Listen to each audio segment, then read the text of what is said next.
on the progress and priorities shaping our city. We value the partnership between the city and the business community as we all work toward a stronger Corpus Christi. A special thank you to our sponsors. Your generous support makes events like this possible and help us continue building opportunities for our community and local businesses.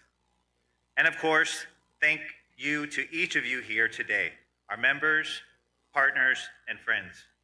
Your engagement and collaboration are what make our city strong. Together, we are shaping a more vibrant, connected, and prosperous Corpus Christi. And remember, United starts with you. Thank you again for being here.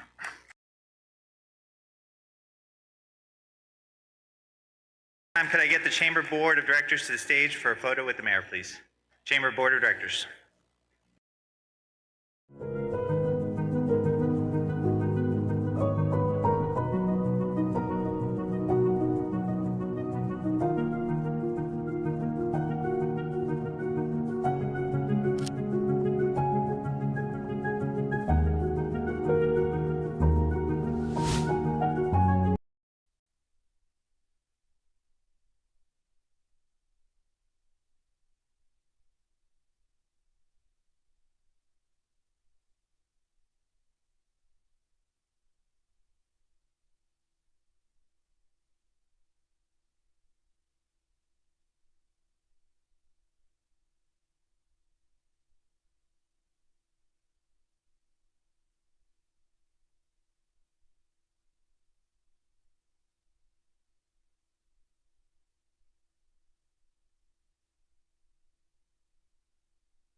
Okay, so I have 5:30 on my clock, so I'm going to follow my clock.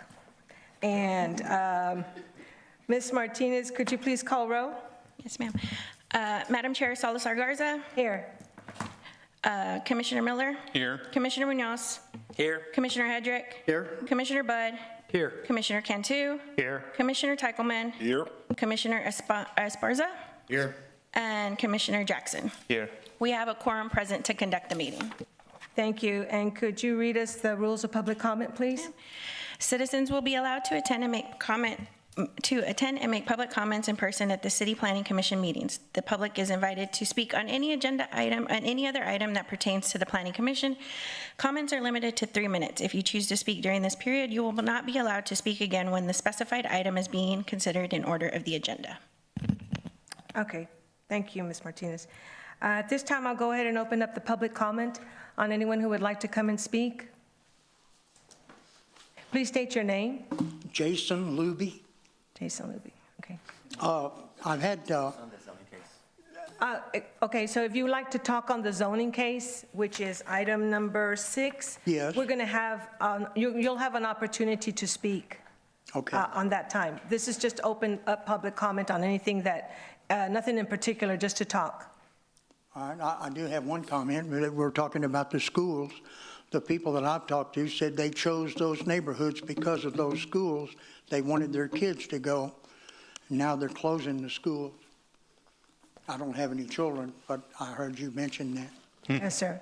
Thank you. Any others? If not, then I'll go ahead and close the public comment and move on to the approval of absences for Commissioner Teichelman. I move that we approve the absence of Commissioner Teichelman from December 10th. Second. I have a motion and a second. All those in favor? Aye. All those opposed? Motion passes.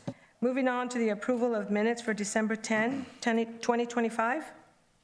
I'll move that we approve the minutes from the December 10th meeting.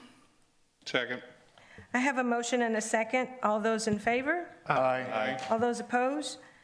Motion passes. Moving on to a discussion and possible actions A and B. And at this time, we'll go ahead and ask commissioners for any nominations for vice chair for the Planning Commission. Do we have any nominations? I nominate Michael Munoz for the vice chair position. Second. Or I nominate Mike too, so good. Sorry. Okay, so I have a motion and a second for Commissioner Munoz to become vice chair. All those in favor? Aye. All those opposed? Motion passes. Congratulations. You're already sitting in the right chair. Okay, moving on to the 2025 Annual Board Report. I think that's my cue. So the approval of the annual report is a ministerial requirement of every board and commission throughout the city. Hopefully you've had an opportunity to read through the handy two-sided page, which just encompasses everything that occurred over this past calendar year. Very similar to approving minutes, but imagine minutes lasting an entire year. So as part of that process, the commission needs to approve the annual report so it can be posted on the city secretary's website, and we'll be repeating this 12 months from now, same process.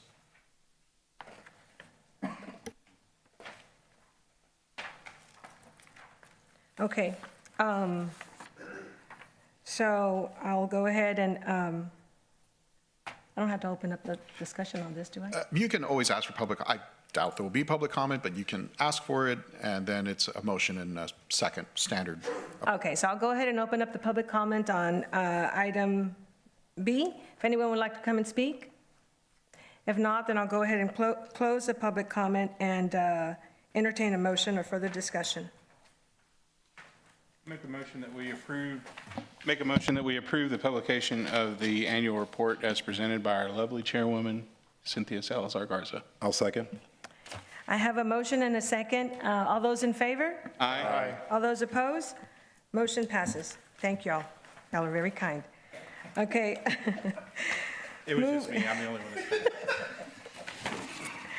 Okay, so since we've got a new line of chairs here because of our brand-new 2 planning commissioners that came on board, congratulations. And congratulations coming on board. Thank you. We switched a lot of the chairs here, so I'm going to have to tell my right side over here to behave and make sure that everyone just stays focused on the agenda here. Okay, so moving on to the consent public hearing, discussion and possible actions for C and D. Mr. Demas? Thank you, Madam Chair. For the benefit of our commissioners, the consent agenda is a portion of the agenda in which we will read several items to be approved as a package. In this case, item number 6, we're going to have read separately since it may require a little bit of extra discussion, and especially the applicant being present.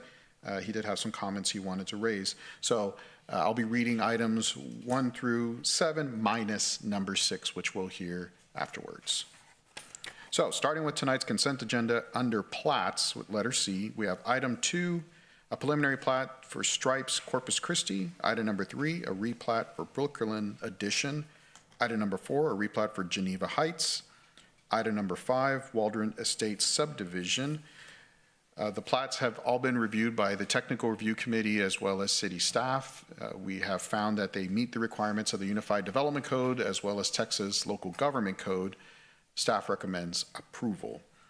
Under letter D for zoning, item number 7, zoning case ZN 9067, BRBG, Investments LLC. It's technically outside the city limits, so how we handle these cases is, of course, we cannot zone in Nueces County, but as this case catches up to the annexation case that will be heard at the same time when this reaches city council, for a brief 10-minute period, the property will be zoned farm rural, and technically this is a rezoning from farm rural to neighborhood commercial, and that will happen in a kind of item 1, item 2 process at city council.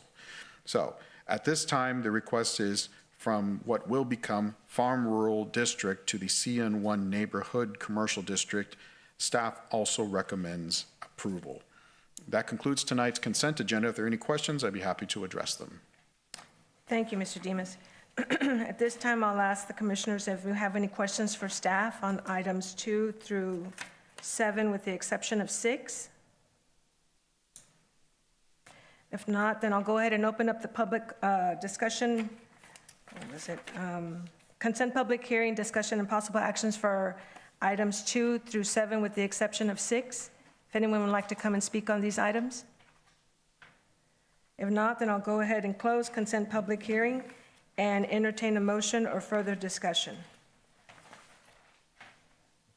I'll move that we approve items 2, 3, 4, 5, and 7 as presented by staff. Second? I have a motion and a second. All those in favor? Aye. All those opposed? Motion passes. Moving on to zoning item 6.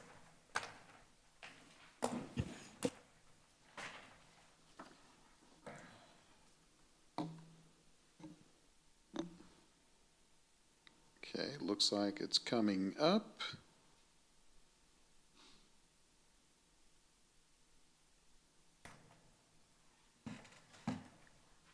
Well, it's thinking about it, so I want to say Happy New Year to everyone. Good to see you back in 2026. Hope you had a good holiday season. That's just to stall and buy a little time for the PowerPoint to open, but thank you for your patience. Who are you?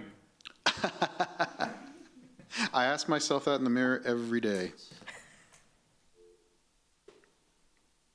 He's attempting, it's stuck. Always do Control Alt Delete.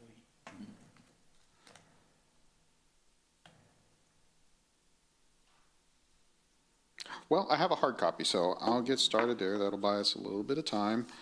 So on tonight's agenda, we have case ZN 8771 for Jason Luby. The request is from the RS6 Residential 6 District to the CN1 Neighborhood Commercial District. The property is located just south of Galahar Road, and it is to the east of Ayr Street. It is CN1, yes, sir. I'm sorry, CG. CG1. Thank you. CG1 is our general commercial district, for the benefit of our new commissioners. The RS6 district is pretty much a standard residential district. R stands for residential, S stands for single family, 6 stands for the minimum lot size being at least 6,000 square feet.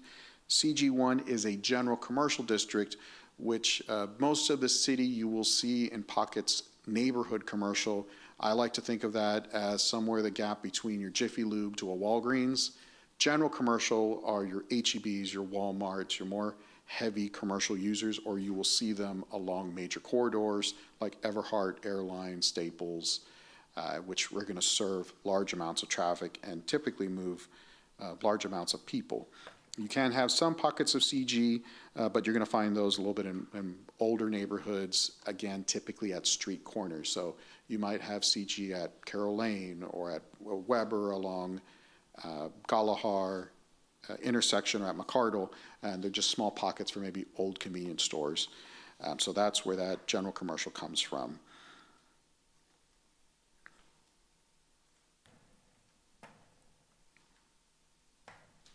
Hopefully PowerPoint will play nice. So moving along from RS6 to CG1.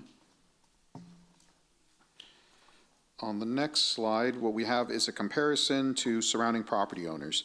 So on the site that was originally zoned way back in 1951, the property to the east, to the south, and to the north are all zoned residential. So this is pocketed within a residential neighborhood. The only portion of the property that is adjacent to commercial is to the west, which is along the Air Street corridor, which again is consistent with typical general commercial zoning. This all falls within the recently adopted Bayside Area Development Plan. On the public notification side, so again, for the benefit of new commissioners, every zoning case by state law, we have to post an 8x8 sign on the property, and we have to ensure that notices are sent out by mail within 200 feet of a subject property. I like to call it the donut. So we'll have the subject property, we draw a ring around it, everyone within the donut ring receives a letter in the mail notifying them of the change of zoning. So that being said, 34 notices were sent out, 0 were returned in favor, and 0 were returned in opposition.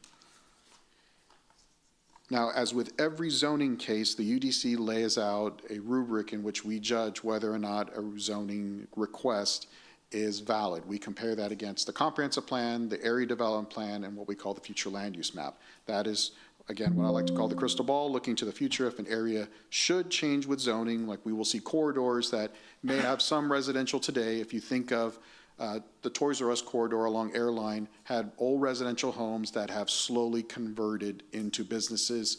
You have corridors of old parts of Everhart near Town and Country Shopping Center. Same thing has occurred. You have a strip along Williams behind Moore Plaza.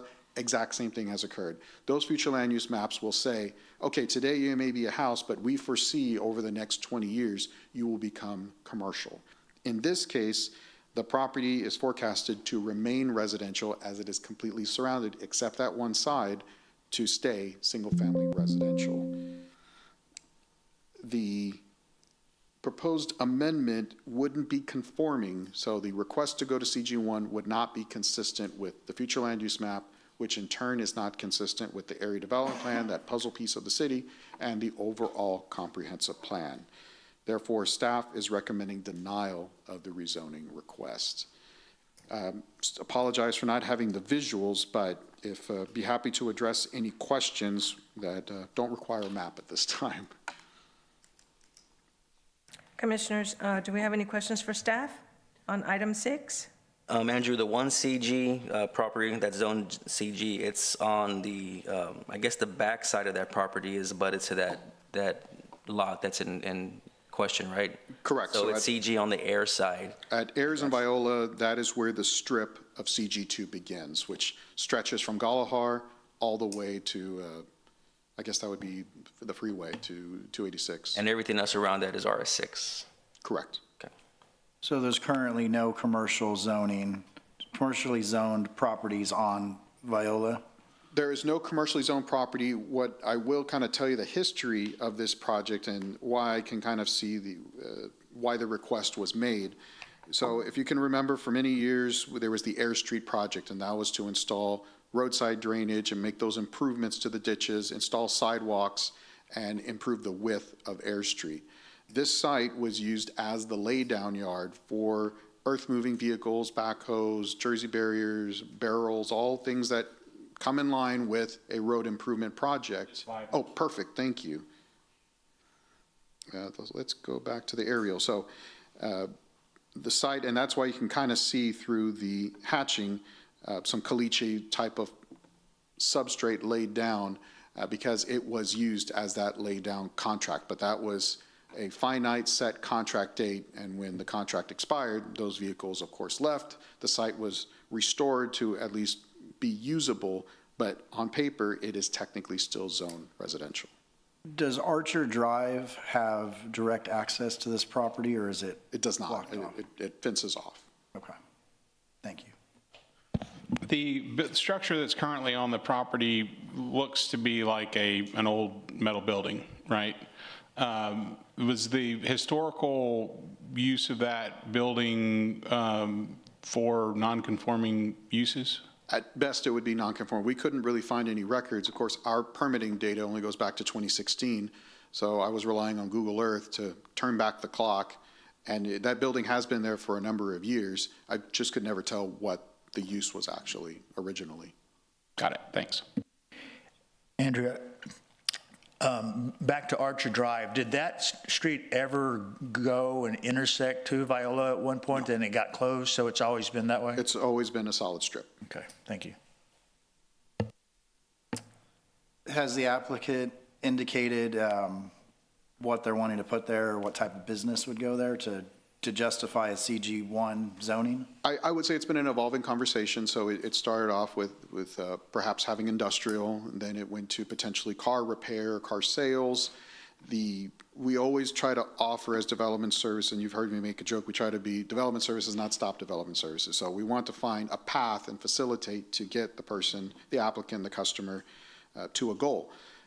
To do something like a special permit, because that's usually where kind of this conversation goes to allow use, we have to identify that specific use. So if it could potentially be car sales, the downside is if you lock in that today, that is all the site can be marketed for. If it's going to be car repair, that's all it can be marketed for. What we typically do to avoid putting the cart before the horse is to come in with a buyer or to come in with a future developer and say, this is exactly what I want to build here, and then we customize their zoning around it.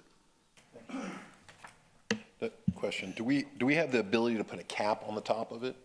For instance, we can limit the building, what can and cannot go there, meaning? As part of a special permit, yes, you can say no more building than 5,000 square feet or 2,000 square feet. But when you have both eyes closed and you're trying to hit a target, it's harder to do that. That's why typically we ask for a buyer or a developer to come in first and say, this is my site plan, this is what I want to follow, because then I can establish those caps with clear conscience that I'm achieving their goal, and I'm also ensuring that we're not putting any undue burden along the surrounding neighborhood. So on these homes, I think it'd be two homes, two sites that are on the back side of that. Is there, what would need to be done with those homes? Would that be the special barriers that you need to put up? Yes, so with just straight general commercial zoning, so hypothetically, if you were to approve general commercial, it would require a 15-foot buffer yard, a 7-foot wall, depending on what type, if there is any type of commercial use that generates noise, then it requires a masonry wall, but it definitely will require a 15-foot buffer, which eats up a good amount of real estate. Yep, it is. Okay, thank you. Andrew, can you go ahead and go over what CG1 consists of for the new commissioners? Absolutely. So CG1 is probably one of the most versatile zoning districts that we have. We do have a CG1 and CG2. Why do we have two? Originally, many, many years ago, decades ago, if you've ever heard of the ACUs, which is the flight zones that surround the Naval Air Station, Cabinets Field, and Waldron Field, the CG1 district was the very first precursor created to prevent housing and hotel uses from encroaching into areas around airports. Because God forbid a plane goes down, we will want it to hit folks. So CG1 was designed to allow all your commercial uses that's allowed in CG2, which are your HEBs, your Walmarts, mini storage, car dealerships, medical offices. If you can think of it, you can almost have it minus residential uses is the one caveat to CG1. But it is extremely versatile, and that the downside of that is you approve general commercial, you can have a bar the next day, and that's usually where council tends to get a little tense about opening a nightclub or a bar in the middle of a neighborhood.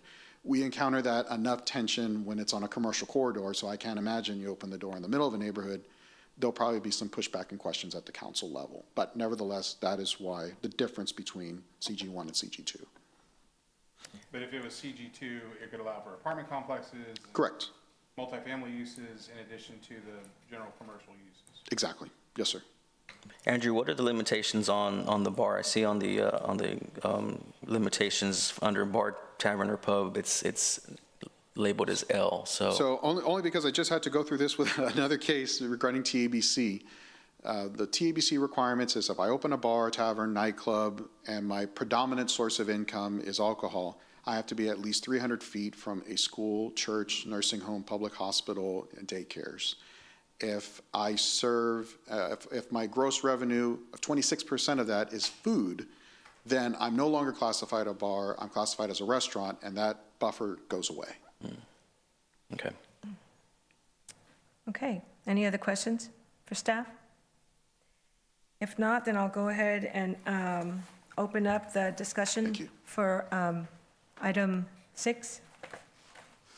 Ma'am, Comment. my family bought this property, my Can you grandfather. please state your name, sir? I know you did. Yes, I'm sorry, Jason Luby. Thank you. My grandfather bought this property with Mr. Bailey in 1950, and it was the construction yard for the asphalt paving that went on for all of those subdivisions that you can see in all that surrounding area. And I don't know exactly what year, but when they were through paving, they sold the property to my father. And but at the time that they bought it, it was not in the city. It was wasn't incorporated yet. And so we've been there for 75 years, and we've used it just like it is. Somewhere, 1952, 3 or 4, the metal building was built. And we still use that metal building today. And so we've operated it just like what you see. We were car collectors for a while, did some Lincoln convertibles and some Corvettes and things like that. And we were kind of thinking about going back to doing that. And but there's never, ever been a house on there, never. Now, in the years past, the city's come by and said, well, you know, there's a problem here with the zoning. So my father would talk to them, and they'd say, well, if you've been here since before the annexation, then you're okay. And that probably happened twice in 40 years. Recently, about 10 years ago, a lady came by and said, well, from the post here at the fence, where on the lot where the building is, that's zoned commercial. But the yard is not, it's residential. And so, I mean, this has been up and down for 75 years. Nobody's ever really come up with anything. The appraisal district has it listed as commercial property. We paid taxes on it as commercial property. You can go to their website, it says, you know, it's commercial property. There were no houses there when that land was built, so we didn't encroach on anyone. They encroached on us.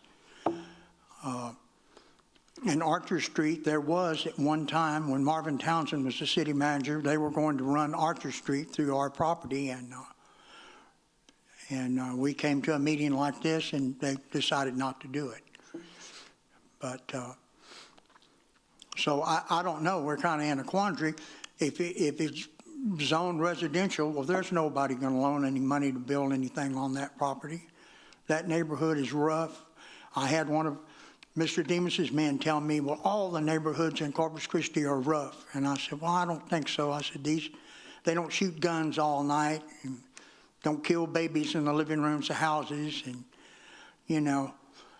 And my father was very good to the people in that neighborhood, got them college appointments and scholarships. The boy across the street went to the Coast Guard Academy because my father was worked to get him in there. So I just don't know what to do. If you have any suggestions of what do you do with a property like that, just leave it vacant? What are your intentions to want to do with the property? Well, we were going to bring some collector cars in there and work on them in that building. So it'd be like a mechanic place to work on vehicles, Yes, yes, ma'am. auto service, well. We've been doing that. We've been doing that since my father bought it. Mr. Luby, do you intend to do this as a business or as a personal hobby? Well, a little bit of both, but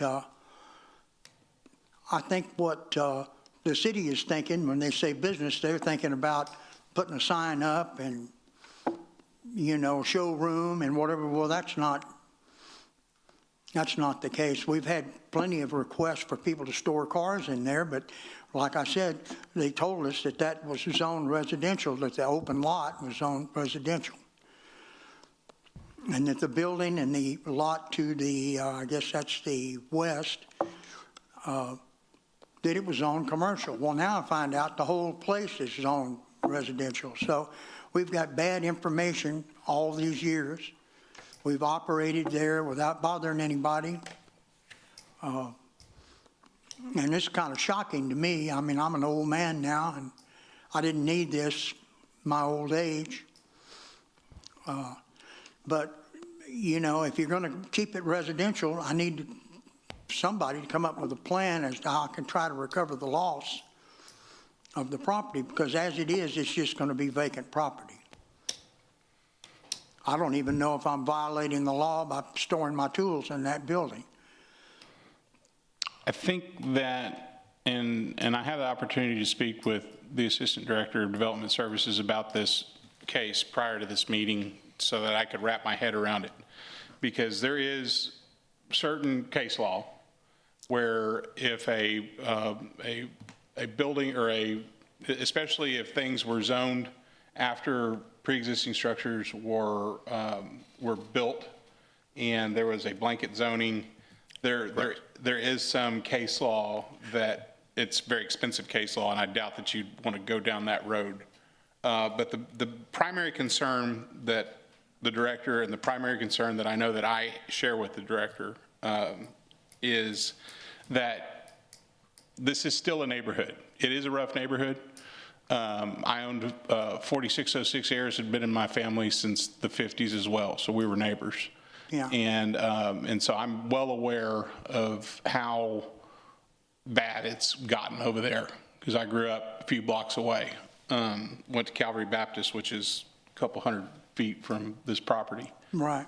But as far as whenever you have come in with a request that's more general in nature, like Andrew said, there are a lot of things that, could possibly get built there. We've operated it just like it is. Right. And for all these years. And the recommendation would be for you to come to us and say, hey, this is what I want to use the property for, and then create a special permit that would allow for that particular use.